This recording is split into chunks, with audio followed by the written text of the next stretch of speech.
Olá pessoal, tudo bem? Vamos gravar aí mais comentário de prova, né? Dessa vez a prova de Taubaté. E o povo hoje aqui da vizinhança tá tudo animado, tem sonzinho, tem o carro do ovo, né? É uma beleza. Na hora que a gente começa a gravar, eles resolvem. Mas vamos lá, né? Prova de Taubaté, vou comentar de PEB 1, depois comentarei também a de infantil, né? O pessoal de Fundo 2 está sempre cobrando aí. Eu vou fazer alguma de Fundo 2 também, gente, para me redimir aí. O pessoal de Fundo 2 tá, você nunca faz de Fundo 2, né? Já agradecendo aí, são 20 mil inscritos, nós chegamos lá. E olha só, prova, conhecimentos específicos, né? Começou aqui com uma questão da Celina Arias, né? Então a função social da escola é sempre um campo de disputas. E aí colocou, dentre elas está a defesa de que a educação escolar deva garantir as funções de classificação e hierarquização dos postulantes aos futuros empregos ou aos empregos do futuro. Assinale a alternativa que expressa a avaliação diária sobre essa formulação. Então veja, que você tinha que notar, ó, falando de hierarquização, né, e dos postulantes aos futuros empregos. Lembra o quê? Lembra teorias, né, econômicas, Bom, vamos lá. A. Constitui visão mais complexa e desejável da função escolar, em que o êxito no mercado educacional se dá pela proposição de um espaço altamente competitivo e pela instância de seleção por mérito. Será que é isso? Essa perspectiva expressa a função escolar como responsável pela formação das novas gerações em termos de acesso à cultura, à cidadania e constituição do sujeito social. Que está falando de hierarquização, emprego futuro, não combina com essa B. Trata-se de uma perspectiva neoliberal, que reduz a função da escola à transmissão de competências e habilidades para servir às demandas do mercado de trabalho. Parece essa, hein? É, gente, mercado neoliberal, né? Tá falando aqui hierarquização, classificação. Eu ficaria com a C, mas vamos ver se é isso mesmo. Ao colocar a empregabilidade em causa, essa função se responsabiliza por fazer com que o saber seja criticamente apropriado pelos alunos e alia-se o saber científico ao saber popular. Não, né? Tal função expressa a concepção freiriana. Não, Freire falar de hierarquização, né? Não.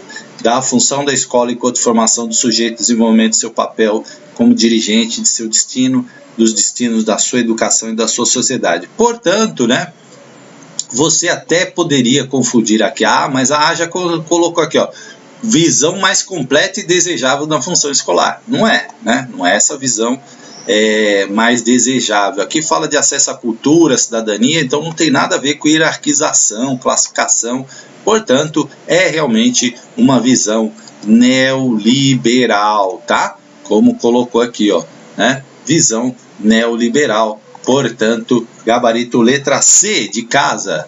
Vamos lá, para Castro e Regatieri, tem se observado uma crescente interação de familiares com os profissionais da educação, assumindo os primeiros uma dupla função de representação do filho e de representante da comunidade. Assinale a alternativa que apresenta a posição condizente com a das autoras em relação a esse fato, né? Então sempre, gente, remete às autoras, né? Então o pensamento das autoras. A composição dos conselhos escolares faz com que os interesses públicos da instituição sejam substituídos pelos interesses privados da família? Não, né? Não, nada a ver. A participação de pais nos conselhos escolares torna a delimitação dos seus lugares sociais mais complexo, porém abre possibilidades importantes de exercício democrático. Opa, aí falou da palavrinha que está no DNA da educação, que é democracia. E parece que é a B, hein? Parece que é a B. Né? Tem ali essa questão, elas comentam, né, dos pais no conselho, né? Isso é mais complexo ali, a delimitação do lugar social de cada um. Porém, né, como elas colocam, abre possibilidades importantes de exercício democrático. C, vamos checar, né? A inclusão de pais no conselho escolar demanda a presença de membros do conselho tutelar, de modo a defender práticas e valores convergentes aos interesses das crianças. Nada a ver isso, né? Nada a ver. O conselho tutelar tem outra função aí. Apesar da importância da proliferação de associações de pais e mestres na defesa dos interesses das crianças, a família tem sido sobre-representada, enfraquecendo a autoridade social do professor. Também não, né? É fundamental que a dupla função dos pais seja contrabalanceada com uma dupla função dos professores, ao mesmo tempo, representantes da escola e do Estado, também não. Portanto, realmente é gabarito letra B, né? Falou aí da democracia, que é importante, a participação no conselho, embora isso crie ali, né, momentos, às vezes, de debate, de tensão, mas é para isso mesmo, é para a democracia. Então, gabarito letra B de bola, né? Vamos para 28 aqui, ó, para discutir a interface entre gestão participativa e democrática e autonomia docente. Contreras trata da crescente regulamentação do encontro social deliberativo. Para o autor, a profusão crescente de normas e regulamentos não é mandatória, mas beneficia a gestão democrática pela determinação de procedimentos de atuação e normas de comportamento. Alimenta a criação e sustentação coletiva e democrática dos próprios vínculos sociais por meio da dependência dessa norma. É uma exigência administrativa, sem a qual os agentes escolares não envolvem efetivamente a comunidade externa nas decisões da unidade escolar. Evidencia como a autonomia docente se torna incompatível com a gestão democrática. Essa aqui, né? Autonomia docente é incompatível com a gestão democrática. Essa aqui você já matou de cara aí. Por limitar e direcionar a atuação do professor a demandas externas. E fomenta uma mediação burocratizada de relações de separação, controle e domínio hierárquico, mais do que a criação de possibilidades de autoconstituição coletiva. Então vamos lá, né? Contreras está falando que é essa crescente regulamentação, né, do encontro social, né? Então essa profusão aí de normas e regulamentos. O que ele pensa disso? Isso é bom, isso é positivo, né?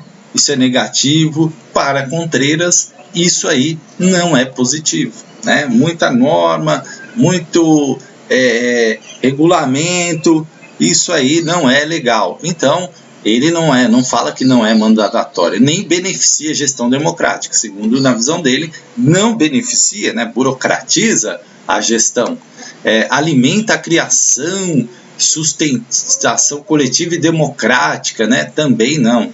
Por meio de dependências dessas normas, também não. É uma exigência administrativa sem qual os agentes escolares não envolvem, também não, né?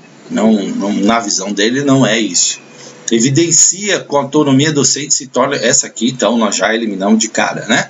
Então o que acontece? Ele fala, fomenta uma mediação burocratizada de relações de separação, confronto e domínio hierárquico, mais do que a criação de autoconstituição coletiva, portanto, letra E, né? Ou seja, ele não vê como um fator positivo essa mediação burocratizada, né? Que ela visa mais separar do que agregar, né? Então, portanto, gabarito letra E de escola, tratando da concepção de Valon, sobre emoção pura. Dantas afirma que observar uma tendência a que poderíamos chamar de circuito perverso da emoção, há de surgir momentos de incompetência, então, devido ao seu antagonismo estrutural com a atividade racional, provocar ainda maior insuficiência. Assinale a alternativa que segue como consequência pedagógica dessa ideia, ainda na perspectiva da autora. Então, a banca aqui explorou muito essa questão da visão do autor, né? Colocando ali um trecho que é muito característico da Vunesp também. Colocar um trecho e pedir ali a visão do autor, né? Cabe à educação neutralizar os efeitos indesejáveis das emoções. Opa! A educação, gente, ela quer neutralizar as emoções? Não. As emoções fazem parte da vida, fazem parte da educação, né? Hoje se fala tanto em educação emocional, socioemocional, né? Então, não, a educação não quer neutralizar os efeitos indesejáveis das emoções, imprimindo seus esforços naquilo que é central na pedagogia, que é o desenvolvimento cognitivo do sujeito. E aqui, gente, é aquela máxima que eu falo sempre para vocês. Razão e emoção andam de mãos dadas, né? Então, o cognitivo nosso é formado tanto por questões racionais como questões emocionais. Eu sempre falo isso para os concurseiros. Você está bem emocionalmente, o seu desempenho vai ser melhor. Você está motivado, você está alegre, você está feliz, você está com garra, você quer passar no concurso, você está todo animadão. Como isso você vai ficar mais produtivo, o teu cognitivo vai ficar melhor. Você está para baixo, está lá desanimadão, só fala assim, eu não vou passar, eu não sei matemática, eu não sei o que, eu não sei. Aí o teu cognitivo, gente, vai lá para baixo. Então, eles são engrenagens que precisam atuar juntas, né? Também não adianta você estar com o emocional super animado, aí você não lê nada, não estuda, não se dedica, aí também não adianta, né? Você só o animadão. Mas aí só nas baladas, nas festas. Então, assim, tudo, né, você tem que equilibrar, tá? Então, a letra A já morreu aí, né? Vamos para a próxima. A educação deve se dedicar prioritariamente à admissão emocional da criança, pois as adequações condições afetivas garantem o crescimento autônomo da sua capacidade cognitiva. Aí, né? Olha só, foi do mar à terra, né? Agora só o emocional? Não, né? Prioritariamente o emocional? Não, tem que trabalhar os dois, certo? O fato do conhecimento racional ser um processo social, enquanto a experiência afetiva é excluída do sujeito, dificulta os esforços de interromper esse circuito perverso por uma educação da emoção. Nada a ver, né? Isso aí viajou na maionese, a experiência afetiva é exclusiva do sujeito? Ficou estranho isso aqui, né? Então, não é. Como a emoção é interna e, portanto, invisível ao observador adulto, a emoção é invisível? Claro que não. A emoção é super visível, né? Você vê uma pessoa feliz, triste, às vezes você não consegue distinguir, mas ela é visível, né? Às vezes ela é pouco perceptível, né? A percepção do professor com relação ao estado afetivo da criança se dá pela constatação de sua incompetência em dada atividade racional? Nada a ver, né? Nada a ver aqui. A educação da emoção deve ser incluída entre os propósitos da ação pedagógica, que supõe o conhecimento íntimo do seu modo de funcionamento perfeito, portanto, letra E, de escola, né? Tá vendo? Letra E de escola. Então, aqui uma questão até bastante interessante, né? Que fala sobre um tema que está bem discutido aí, que é a questão emocional. E aí, né? Tentou aí fazer essa separação, e eu sempre falo, emoção e razão, tem que estar ali, né? No equilíbrio. Bom, vamos lá para 30, né? Um professor da rede pública de ensino de Taubaté, hoje tá um movimento aqui, gente, agora mais um carro de som aqui. Um professor da rede pública de ensino de Taubaté concebeu um projeto para trabalhar com seus alunos. O eixo temático da proposta é a globalização, tema intensamente discutido na imprensa. Ao apresentar seu projeto para o coordenador pedagógico da escola, discutiram se haveria ou não convergência da atividade com o pensamento de Dobor sobre educação e apropriação da realidade local. Tem lá no meu canal também, né? Assinale a alternativa que corretamente relaciona esse projeto com a obra citada. A. Não são convergentes, pois o conteúdo sobre globalização é circunscrito à disciplina de ciências sociais, portanto insuficiente para contribuir com o desenvolvimento local. Então, Ladislau Dobor não diz isso, né?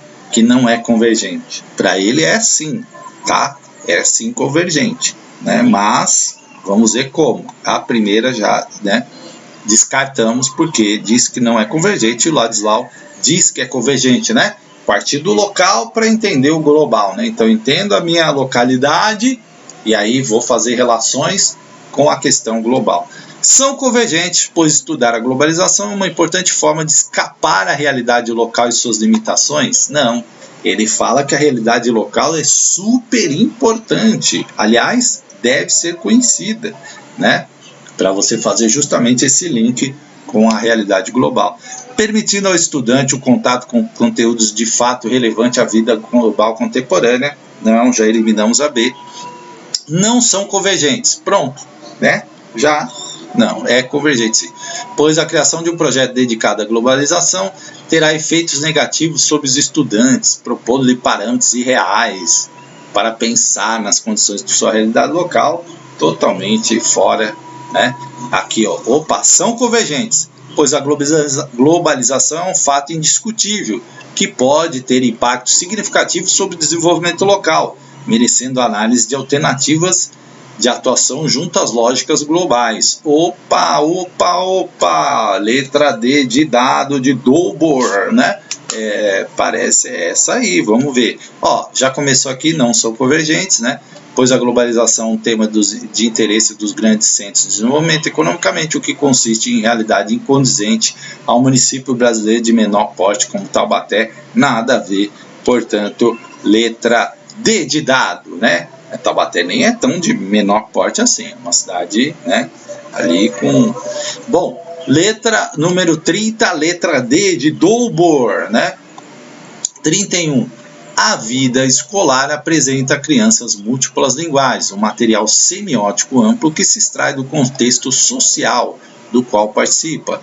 Assinale a alternativa que indica o uso escolar de múltiplas linguagens, de modo coerente à posição de Bakhtin, conforme exposto por Fontana, né? Então a banca foi buscar aí bastante bibliografia, abordou bastante temas aí da bibliografia, e essa, por exemplo, não é uma questão, as questões estavam coerentes com o edital, vamos dizer assim, um nível de dificuldade um pouco melhor, assim, um pouco maior, né?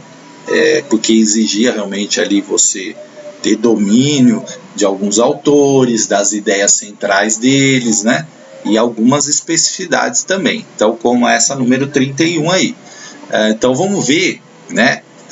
O uso escolar de múltiplas linguagens. Sempre grifa isso aqui, porque é aqui que está a pergunta, é aqui que você tem que pensar, né, sobre ela.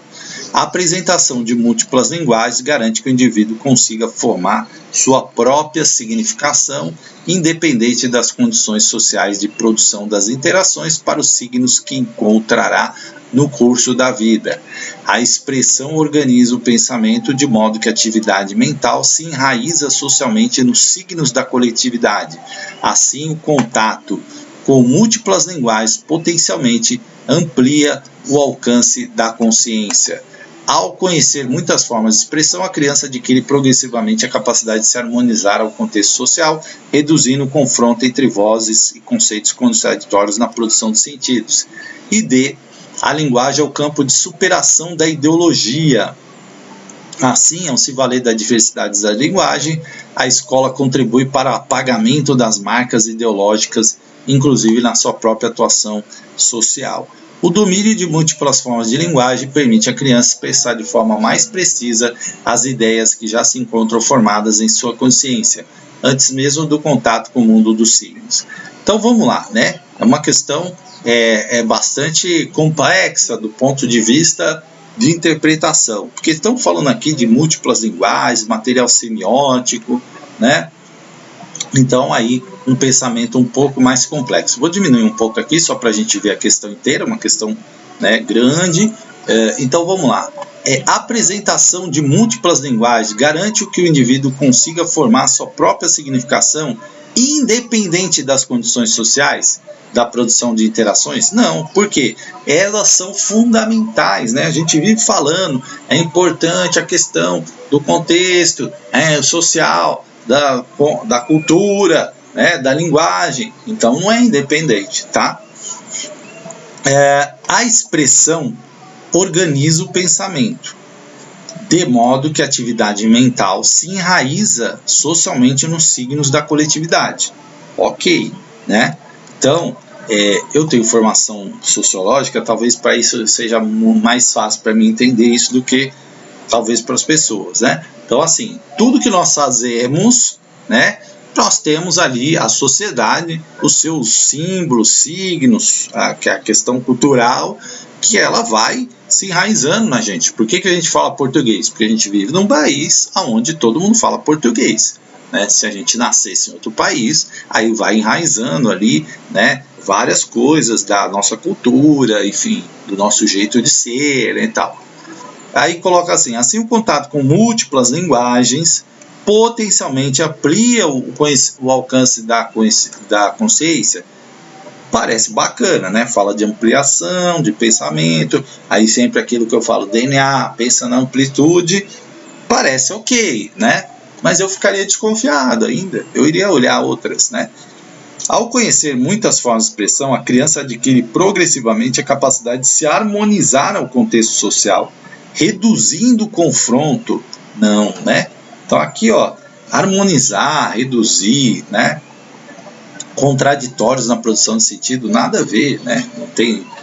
Não é porque você conhece que você não vai ter confronto, não vai ter divergências, nada a ver, né? A linguagem e o campo da superação da ideologia. Não, o que tem a ver a linguagem superar a ideologia? Aqui como se ideologia fosse um problema. E é isso que eu falo, às vezes as pessoas, né, vão olhando aí essas informações que vêm, aí transforma a ideologia num monstro. Ideologia não é um monstro, né? Não é um monstro, tá? Então não tem nada de superação da ideologia, assim, ao se valer da diversidade da linguagem, a escola contribui para o apagamento das marcas ideológicas, né? Inclusive na sua própria atuação social. Ideologia vai sempre existir, gente. Aí tem ideologia de esquerda, de direita, né? É engraçado que quem é da direita fala que isso aí é ideologia, e como se pregar isso não fosse, né? Então, é assim, ideologia existe da direita, na esquerda, a gente precisa superar isso, né? Cada um tem a sua opinião, né? Isso não é problema nenhum.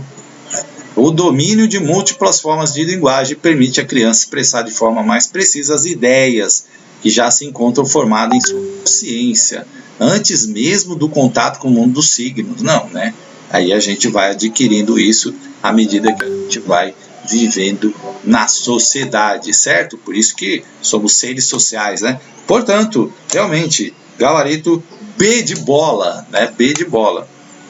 32, o meio ambiente é considerado pela Base Nacional Comum Curricular, a BNCC, um tema contemporâneo que deve ser incorporado aos currículos e às propostas pedagógicas da educação básica. Assinale a alternativa que apresenta um tratamento adequado para o tema, do qual, de acordo com o que preconiza Garcia. Então, olha lá, meio ambiente deve ser uma disciplina ofertada em algum momento do ensino fundamental, preferencialmente nos anos finais, quando há mais repertório à maturidade dos alunos. Eu já comentei isso numa aula, né? Eu falei que a gente no Brasil tem mania de querer criar disciplina. Vamos tratar meio ambiente. É importante ter a disciplina do meio ambiente. Vamos tratar ética e cidadania. É importante ter... Como se isso resolvesse. Se fosse assim, todo mundo era craque de matemática, todo mundo era craque de inglês, todo mundo era craque de português. Não é a criar a disciplina que é o pulo do gato, né? Então não é isso, né? E o Garcia fala muito bem disso. Não tem nada a ver criar a disciplina. Meio ambiente é um tema transversal, dá para trabalhar em todas as áreas. B. Disciplinas diferentes devem organizar parte de seus conteúdos próprios em torno do tema meio ambiente, que constitui-se como eixo unificador transversal. Acabei de falar isso, né? E é exatamente esse pensamento sobre o meio ambiente. Um tema que perpassa, né? Ou que unifica ali vários eixos de pensamento nas ciências, na história, na geografia, né? Na língua portuguesa, na matemática. Dá para você trabalhar meio ambiente em vários temas. Essa aí, letra B de bola, mas você precisava estar bem sintonizado com esse pensamento. Vamos ver aqui C, né? Ó, o tema transversal meio ambiente deve ser trabalhado como conteúdo da disciplina Ciências Naturais. Aí uma coisa nega a outra, né? Se é transversal, por que eu tenho que trabalhar em ciências? Se é transversal, tem que trabalhar em todas, né? Porque ele perpassa, transversal, né? Então, ao longo dos anos iniciais do ensino fundamental. Meio ambiente deve ser um conteúdo ofertado aos alunos como atividade extracurricular, particularmente aqueles matriculados em tempo integral. Não, imagina, quem não for a escola, meio ambiente é tema, né, do currículo ali, não pode de forma nenhuma ser extracurricular. Para se caracterizar como tema transversal, meio ambiente passa a ser assunto que deve se trabalhar nas práticas da organização escolar e não no conteúdo curricular, não. Realmente, letra B de bola, tá? B de bola, tranquilo, né? 33. De acordo com certa perspectiva educativa, a aprendizagem pode ser entendida como modificação de comportamento que alguém que ensina produz em alguém que aprende. A avaliação nesse sentido implica em se corrigir com isenção para se constatar com objetividade aquilo que o aluno aprendeu. De acordo com Hoffman, esse paradigma avaliativo pode ser dominado. Aí a banca foi na maldade, né? Que foi maldade. Por quê? O aluno vê Hoffman, já associa a avaliação mediadora. Só que aqui ele não está falando da concepção da Hoffman, ele está falando uma coisa que ela comenta no texto dela, que é essa avaliação, né, de corrigir com isenção, se constatar com objetividade aquilo que o aluno aprendeu. Então não é nem mediadora, né, porque a mediadora é mais complexa do que isso. E se você tiver dúvida, assiste minha aula lá sobre Jussara Hoffman. Não é processual, né, porque aqui é bem simples. Corrigir para constatar, né? Corrige, constata, certo? Dialogal, não, porque não tem, né, nenhum estabelecimento aí de troca, enfim. Positivista, sim, positivista, né? Uma coisa leva a outra, né? Positivismo, né? Corrente filosófica de Augusto Comte, né? Que inclusive leva aí ao tema da nossa bandeira, ordem e progresso, ou seja, se tiver ordem tem progresso, né? Se corrigir ali, vamos ver o que o aluno aprendeu, se for objetivo, né? As coisas não é científico também. Então, letra D, mas a banca foi maldosa, que já colocou logo de cara a letra A para o aluno não tão atento a isso, né?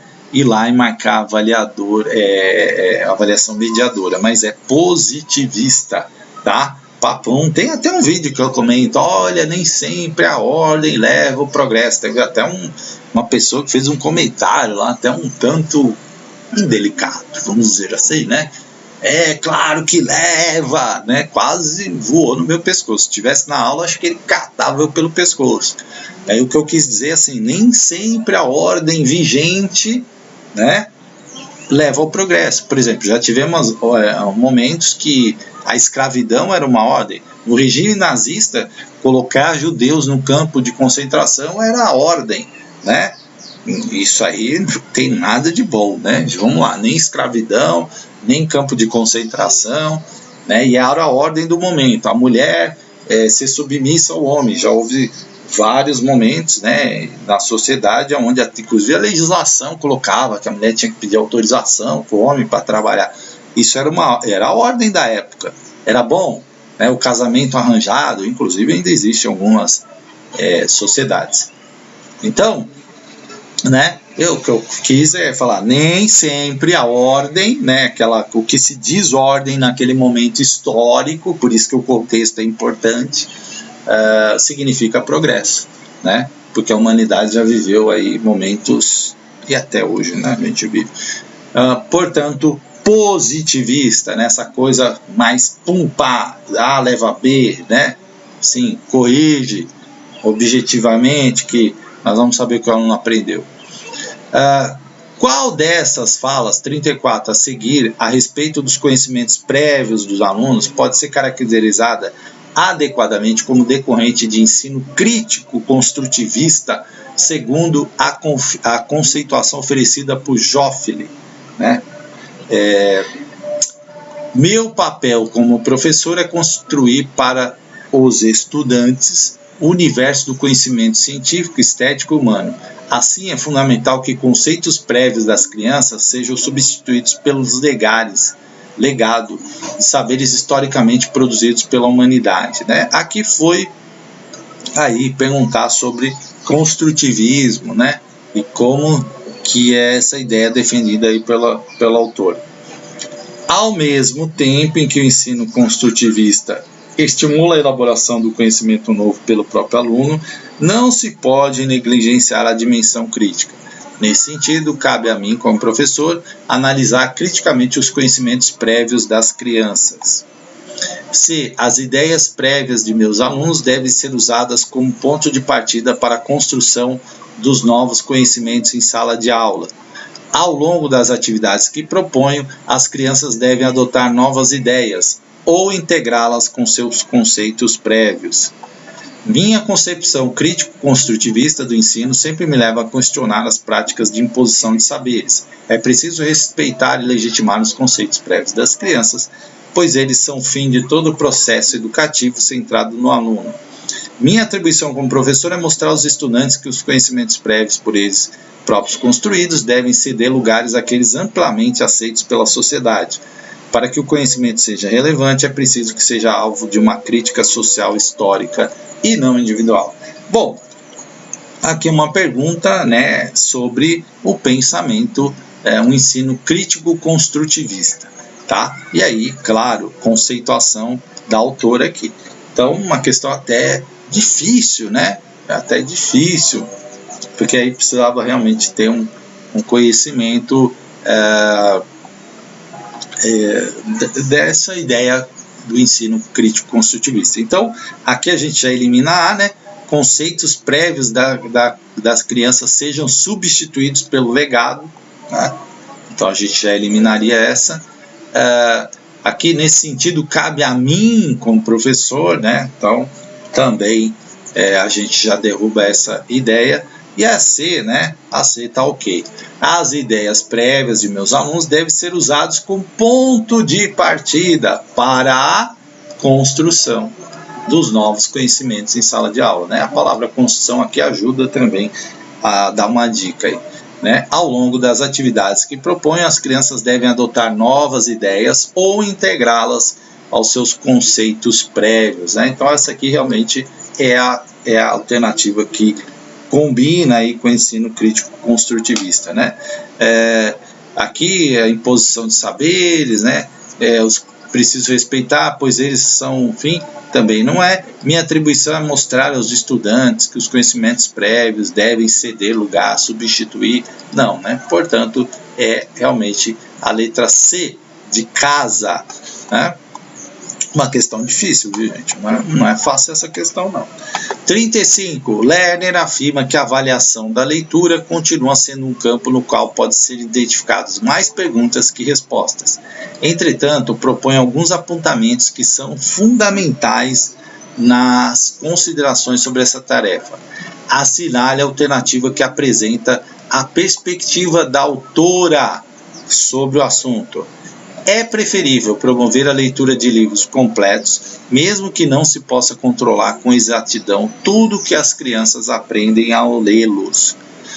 B. O ensino da leitura e o gosto de ler são incompatíveis com a avaliação, pois essa tolhe a capacidade interpretativa da criança e o seu prazer na atividade, né? Então, aí a Lerner não tem essa opinião de que são incompatíveis, tá? Portanto, não é letra B. A necessidade de avaliar deve anteceder a definição dos objetivos didáticos, pois os conteúdos e objetos de ensino precisam ser suscetíveis ao acompanhamento avaliativo. Deve-se priorizar a escolha de um mesmo texto para as crianças de uma classe, independente de suas preferências, para que haja isonomia nas avaliações. Aqui também não é o pensamento da Lerner. A responsabilidade da avaliação da leitura é de fato das crianças, que assumem estratégia de autocontrole e validam por si só as interpretações do material lido. Então, vamos lá, né? Também aqui exigia um pouco mais de conhecimento sobre Delia Lerner, e aí a ideia dela, né, quando ela fala alguns apontamentos importantes sobre a tarefa da avaliação da leitura, né, e aí tem várias discussões sobre isso, ela crava, letra A de amor aqui, é preferível promover a leitura de livros completos, mesmo que não se possa controlar com exatidão tudo que as crianças aprendem ao lê-los, tá? Portanto, gabarito letra A. Uma questão também não tão simples assim, né? 36. Assinale a alternativa que corretamente relaciona as questões de ordem administrativa da escola com a noção de currículo oculto, conforme a perspectiva de Libânio, Oliveira e Toschi. Uma questão clássica, né? Currículo oculto sempre está aparecendo aí nas provas da VUNESP. Currículo oculto é um fenômeno da escola privada? Não, né? Na qual as definições curriculares escondem interesses que são a serviço de objetivos financeiros? Não. Currículo oculto não está restrito a uma instituição privada ou pública, não é isso. Os setores administrativos da escola desempenham papéis educativos, ainda que não tomem parte do ensino dos conteúdos curriculares formais. Opa! Cabe aos setores administrativos da escola registrarem manifestações do currículo oculto, enquanto o currículo formal é de responsabilidade do corpo pedagógico. Nada a ver nessa divisão. Currículo oculto, porque ele manifesta ali, ninguém percebe às vezes, né? São ações que acontecem ali, mas que não estão colocadas em nenhum lugar, né? Por isso são ocultas, né? É de responsabilidade da direção da instituição de ensino estabelecer que itens do currículo oculto devem ser trabalhados, né, com o alunado pela secretaria escolar. Nada a ver, né? Por isso que ele é oculto, né, gente? Não é um currículo. Um dos maiores desafios do corpo pedagógico da escola é fazer sobressair o currículo formal sobre o currículo oculto, provindo das instâncias administrativas e políticas. Não, né? Então, realmente a letra B. Mesmo os setores administrativos da escola desempenham papéis educativos, ainda que não tomem parte dos conteúdos curriculares formais. Gabarito letra B, né, de bola, tá? E aqui, ó, relaciona a questão de ordem administrativa da escola, tá? Vou tomar uma água aqui. Vamos lá, Mantuan reconhece que o despreparo do professor no trabalho com a inclusão escolar é um fator importante nas dificuldades que as instituições educacionais têm para implantar sistemas efetivamente abertos às diferenças.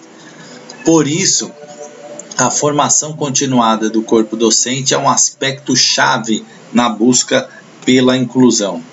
Assinale a alternativa que identifica a característica de um trabalho formativo que, na visão da autora, contribua efetivamente para uma escola de qualidade para todos, né? Então vamos lá, falando de formação, falando de Mantuan, eu falo que Mantuan é inclusão na veia, né? Sempre falo isso para vocês. Ela fala aqui da dificuldade, do despreparo e como qual a contribuição, né, na visão da autora, para uma formação que possa aí contribuir para a qualidade de todos. Pela natureza aplicada ao trabalho docente, é necessário que um programa de formação continuada seja focado em uma lista de práticas diversificadas que possam ser aplicadas em diferentes contextos enfrentadas na sala de aula. Cursos de formação continuada devem focar sobre aspectos teóricos filosóficos que possam embasar as atividades dos professores, uma vez que o saber conceitual é o maior entrave para o desenvolvimento do professor inclusivo. C. Dada a relevância de um exercício de reflexão e compartilhamento de ideias, sugere-se a formação de grupos interdisciplinares para debater as práticas de experiências e dilemas da realidade concreta. Programas de formação continuada do professor devem ser conduzidos separadamente da direção escolar para que o corpo possa expressar com segurança e autonomia acerca das dificuldades de inclusão diante de suas condições de trabalho. Aqui, gente, ó, sempre que eu falo, falou em separar, excluir, não é, né? Ó, separar da direção, não é, tá? Já elimina. A principal lacuna na formação inicial do professor diz respeito à incerteza para reconhecer os casos em que o aluno deve ser remetido às escolas especiais. Estamos falando de inclusão, está falando de remeter aluno para a escola especial, e quando seus quadros de saúde permite a convivência integrada na escola regular, não, né? De jeito nenhum. Aí, como que responde uma questão dessa? Aqui, gente, usa aquela ideia da amplitude, da troca de ideias, da reflexão, né? Tudo isso está aí, né? Da interdisciplinariedade, tá? Da troca de ideias. Olha aqui, ó, a letra C, né? Reflexão, compartilhamento de ideias, formação de grupo interdisciplinar, debater as práticas, experiências e dilemas da realidade concreta. Letra C de casa, né? Tranquilo aí também, né? Aqui, né? Aqui ficou só no saber conceitual, né? Ó, limitou, né? Aqui para uma lista de práticas, né? Lista, limita, né? Aqui não, C, troca de ideias, reflexões, tal.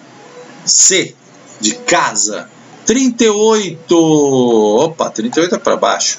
John Dewey, né? Dewey, eu nunca sei isso.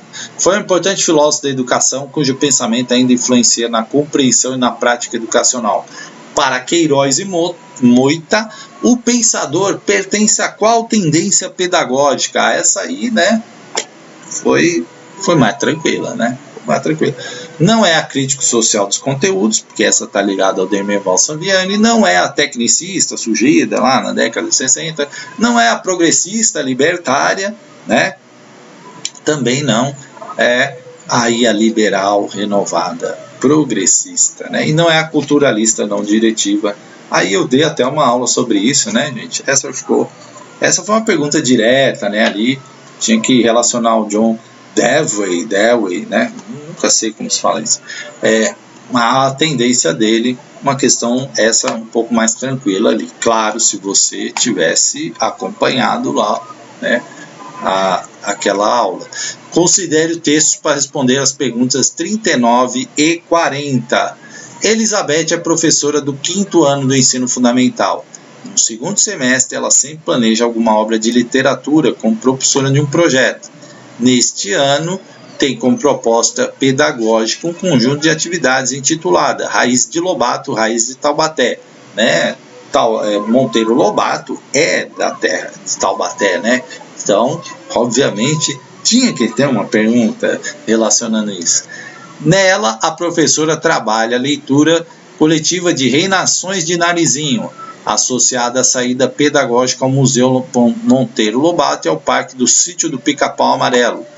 Também quer, com isso, incentivar as crianças da cidade a conhecerem mais profundamente a ilustre personalidade que lá nasceu, no século XIX, tratando seu importante papel na literatura brasileira, mas também de perspectivas críticas atuais, como aquelas sobre posições anti-abolicionistas ou eugenistas, né? Então, a grande polêmica aí é que muita gente, né, vê aí a obra de Monteiro Lobato questões racistas, né? A cozinheira negra que era ofendida ali pela Emília, né?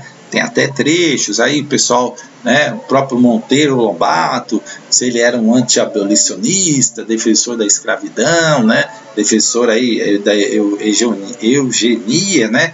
Essa raça, a raça pura, né? A raça, enfim. Aí tem as críticas a Monteiro Lobato. Independente disso, foi um grande autor brasileiro, né? É claro, sempre a gente fala, é o tempo dele, né? As ideias, os homens são influenciados pelas ideias do seu tempo e às vezes, né, podem cair aí em erros, né, em ilusões, achar que naquele momento a ordem estabelecida, ó, tá vendo? Naquele momento era melhor, né? Então, bom, indagada por uma professora a respeito dos objetivos com o projeto, a professora ofereceu uma resposta corretamente baseada no que traz a BNCC, Base Nacional comum curricular sobre o eixo da leitura. Assinale a alternativa que apresenta a resposta correta dada pela professora. Com a saída, busco promover a vivência de práticas corporais, porque as crianças aprendem melhor na liberdade de seus movimentos, que ludicamente articule a vivência corporal com a experimentação literária da obra. B. O projeto desenvolve formas privilegiadas de modelagem, potencialmente ricas para o desenvolvimento de competências fundamentais, como raciocínio, representação, comunicação e argumentação. C. Quero possibilitar a fruição estética, porque as crianças se encantam pelos personagens do sítio, suas aventuras, mas também quero debater temas sociais relevantes, como o racismo e o preconceito. E aí, gente, se você pegar aqui, o que ela queria, né? Ela queria falar do Monteiro Lobato, mas também de suas perspectivas críticas atuais, A pergunta, né? Ela induz aqui uma respostinha, né? E fruição estética tá na BNCC, né? A palavrinha que a gente não esquece quando a gente lê lá, né? Fruição estética. Então, realmente, letra C aqui, né? A pergunta ajudou aqui, tá? A pergunta ajudou, né? O estudo da vida e obra de Monteiro Lobato me permite tratar a vida como fenômeno natural social, os elementos essenciais de sua manutenção e a compreensão de processos evolutivos que geram a diversidade de suas formas. E no processo da construção dos saberes estéticos desse projeto, os alunos precisam desenvolver, entre outras ideias de aproximação, proporcionalidade, equivalência e tal. Então, a única que traz aqui a ideia de que ela, além de querer que as pessoas conhecessem, né, Monteiro Lobato, que faz parte ali da cidade de Taubaté, nasceu na cidade de Taubaté, então tem lá uma grande referência a Monteiro Lobato, ela também queria discutir temas sociais, racismo, preconceito, conforme, né, tá ali. Então, portanto, o gabarito letra C, essa aqui deu uma ajudinha aí, né, a questão.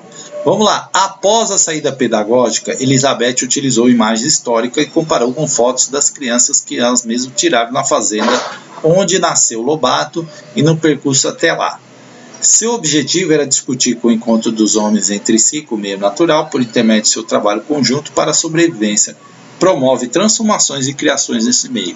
Assinale a alternativa que apresenta um conceito que ela mobilizou nesta proposta de acordo com o penteado, tá? O espaço sociocultural, a autonomia transformadora, o desenvolvimentismo econômico, o regionalismo, a conduta pessoal e social provedora do bem-estar.